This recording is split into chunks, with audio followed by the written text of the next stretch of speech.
하나님의 말씀은 신약성경 고린도후서 5장 14절에서 17절 말씀입니다. 신약성경 291쪽.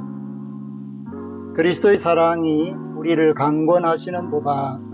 우리가 생각하건대 한 사람이 모든 사람을 대신하여 죽었은즉 모든 사람이 죽은 것이라.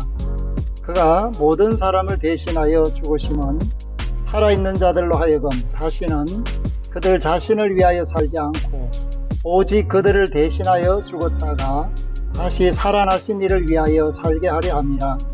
그러므로 우리가 이제부터는 어떤 사람도 육신을 따라 알지 아니하노라. 비록 우리가 그리스도도 육신을 따라 알았으나 이제부터는 그같이 알지 아니하노라. 그런즉 누구든지 그리스도 안에 있으면 새로운 피조물이라. 이전 것은 지나갔으니 보라 새 것이 되었도다. 아멘. 보라 새 것이 되었도다. 하나님의 사랑이 예수 그리스도 안에서 우리를 강권하셨다. 그렇게 사도 바울은 전하고 있습니다. 누가 감히 사랑을 강제로 권할 수 있을까? 강력하게 추천하여 추진할 수 있을까?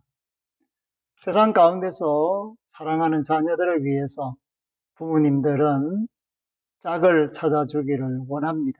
그래서 자녀들에게 결혼을 강권할 때가 있습니다. 그럼에도 불구하고 그것이 제대로 성사되지 않는 경우가 많습니다. 그만큼 사랑을 한다 하더라도 그것이 스스로 받아들여서 또 따르는 이런 과정 속에서 일어나는 심리적인 갈등이나 자기 가치관의 변화 또한 그것을 생각하는 과정 속에서 일어나는 여러 가지 일들이 사랑조차도 마음대로 할 수 없는 그런 여건입니다. 그런데 하나님은 강권하셨다. 그리스도의 사랑이 우리를 강권하셨다. 그렇게 말씀을 주고 있습니다. 하나님이시기에 가능하신 사랑, 그 사랑을 하셨다. 그런 뜻입니다. 오늘 우리가 하는 이 사랑과 하나님이 하시는 사랑은 차원이 다릅니다. 우리는 다 살아남기 위한 사랑을 하지만 하나님께서는 살리시기 위한 사랑을 하셨고 살리시기 위해서 무모한 죽음을 사람들이 볼 때는 허락하셨다. 그것이 바로 그리스도의 십자가 안에서 나타난 하나님의 사랑이라고 말할 수가 있습니다. 그렇기 때문에 우리가 늘 감사할 수 있는 것은 다른 차원에서의 사랑이 우리에게 임하였고 새로운 사랑이 우리에게 주어졌고 이 사랑은 우리로 하여금 새 사람이 되게 하는 변화를 가져왔습니다. 그렇기 때문에 이 사랑은 참으로 놀라운 사랑이요 넘치는 감사로 기뻐해야 할 사랑입니다. 사랑하는 성도 여러분, 앞뒤 좌우에 계신 분들에게 사랑합니까? 라고 물어보신다면 아마 여러분들은 사랑합니다 라고 대답하실 겁니다. 그러나 그 사랑이 육신을 따라 일어나는 사랑이 아닙니다. 16절에 보면 그러므로 우리가 이제부터는 어떤 사람도 육신을 따라 알지 아니하노라. 어떤 사람도 육신을 따라 알지 않노라. 왜냐하면 육신을 따라 안다라는 것은 죄와 욕심이 이끌리는 것을 말하고 육신의 생각은 사망을 가져다 주기 때문입니다. 그렇기 때문에 예수 그리스도가 없는 사람들이 육신에 따라서 안목의 정욕, 눈에 이끌려서 사람을 쳐다보고 기대하고 사랑하는 것은 참된 사랑을 할 수가 없습니다. 그때는 그런 것 같습니다. 확신이 생겼습니다. 그러나 세월이 지나고 나서 보면 참으로 헛된 욕망 때문에 잘못된 판단을 하고 또 선택을 하는 경우도 많이 있다라는 것을 알게 합니다. 그런 의미에서 오늘 저와 여러분들이 하나님의 선택 하에서 하나님이 이루시는 이 사랑 가운데 살기 때문에 새 사람이 되었다.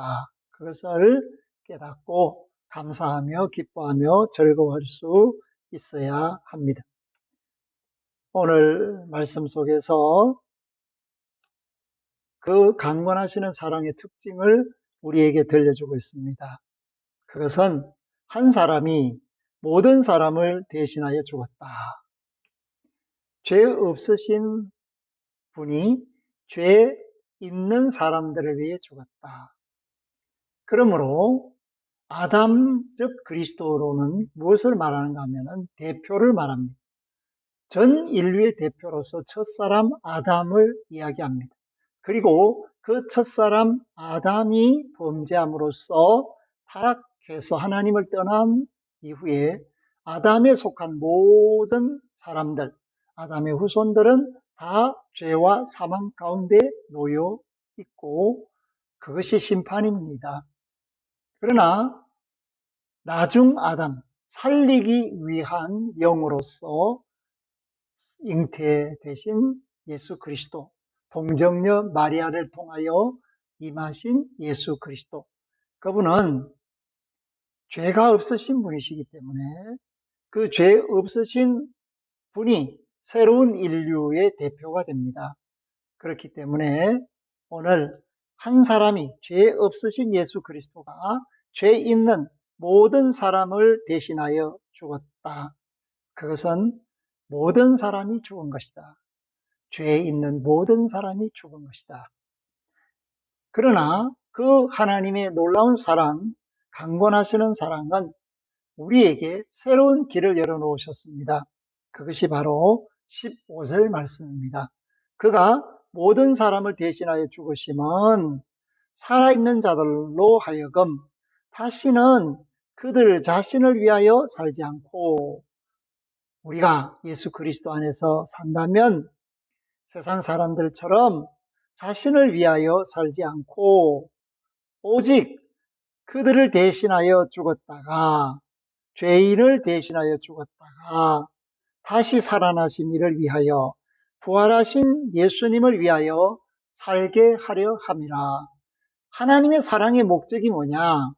영원히 살게 하는 것이 하나님의 사랑의 목표라면 그 영원히 살게 하시는 목표에 도달할 수 있도록 예수 그리스도가 원하는 사랑의 삶을 살아라. 예수 그리스도를 위한 삶을 살아라. 그렇기 때문에 다시 살아나신 이를 위하여 예수를 위하여 사는 사람이 되는 것, 이것이 바로 우리가 하나님의 사랑 가운데 있는 결과입니다. 하나님은 우리를 영원히 살게 하시는 그 길로 목표를 세우시게 하시고 목적을 이룰 수 있도록 예수 그리스도를 통해서 하나님의 사랑을 드러내시고 그 안에서 믿는 모든 사람들이 새롭게 살기를 바라셨는데 그것은 인간의 욕심이나 이기심, 정욕으로 사는 것이 아니라 하나님의 사랑으로 사는 것입니다. 그리스도를 위하여, 이 말은 하나님을 위하여, 하나님의 사랑을 위하여 예수 안에서 사는 삶을 말씀하고 있습니다. 그렇기 때문에 믿기 전에 예수님 이야기를 들을 때 그런 일도 있나? 이렇게 생각할 수 있습니다. 그러므로 16절 후반절에 보면 비록 우리가 그리스도도 육신을 따라 알았으나 내가 주 안에 있기 전에는 예수님도 그냥 한 사람으로 오셨나 보다, 십자가에 못 박히셨나 보다 그렇게 알았으나 이제부터는 그같이 알지 아니하노라. 그렇게 개념 없이 그냥 그런가 하여 라고 생각하지 않는다라는 사실을 말씀하고 있습니다. 왜냐하면 모든 것이 하나님께로부터 났기 때문입니다. 하나님의 사랑이 우리를 강권하셔서 예수 그리스도를 이 땅에 보내시고 하나님의 사랑이 예수 그리스도 안에서 이루어지심으로써 우리가 이제는 새로운 사람들이 되었다. 그래서 17절 말씀을 통해서 그런즉 누구든지 그리스도 안에 있으면, 그리스도와 함께하면, 그리스도를 믿으면 새로운 피조물이라. 죄와 상관없이 거룩하게 지으심을 받은 새 사람이라. 이전 것은 지나갔으니 믿기 전에 생활과 생각과 사람은 아니다. 그러므로 우리는 이제 예수 그리스도 안에서 하나님의 사랑 가운데서 새 것이 되었다. 이 새 것은 썩지 않는 것입니다. 죽지 않는 것입니다. 영원한 것입니다. 하나님 품 안에 있을 수 있는 자격을 갖추는 것을 의미하고 있습니다. 그렇기 때문에 이 땅에 사는 저와 여러분들이 낙심하지 않는 것은 왜 그럴까? 고린도후서 4장 16절에 보면 이렇게 말합니다. 그러므로 우리가 낙심하지 아니하노니 우리의 겉사람은 낡아지나 우리의 속사람은 날로 새로워지도다. 아멘. 우리가 육을 가지고 있는 이 육은 세월이 지나면서 흙으로 돌아가는 그런 속성에 따라서 낡아지고 있습니다. 그러나 거듭난 영, 하나님의 영으로 예수 그리스도 안에서 살게 된 나는, 그 속사람은 날마다 새로워지고 있다. 그렇기 때문에 우리 눈에 보이는 것에 속지 말고 눈에 보이지 않는 영원한 것을 위하여 이 현재의 고난을 견디고 이겨야 합니다. 베드로나 바울 같은 사도들도 자기 자신들이 하나님의 사랑을 깨닫고 난 뒤에 그 사랑을 어떻게 갚을까? 그래서 순교자의 길을 갈 수 있었습니다.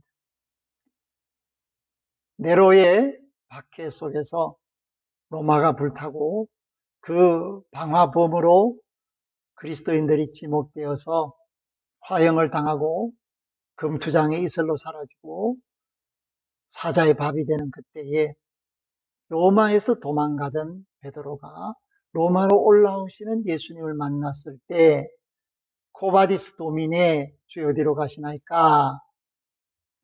지금 로마는 예수 믿는 사람들이 살 수 없는 장소가 되었기 때문에 피신하는데 예수님이 로마로 가고 계신다. 그랬을 때 주여 어디로 가시나이까?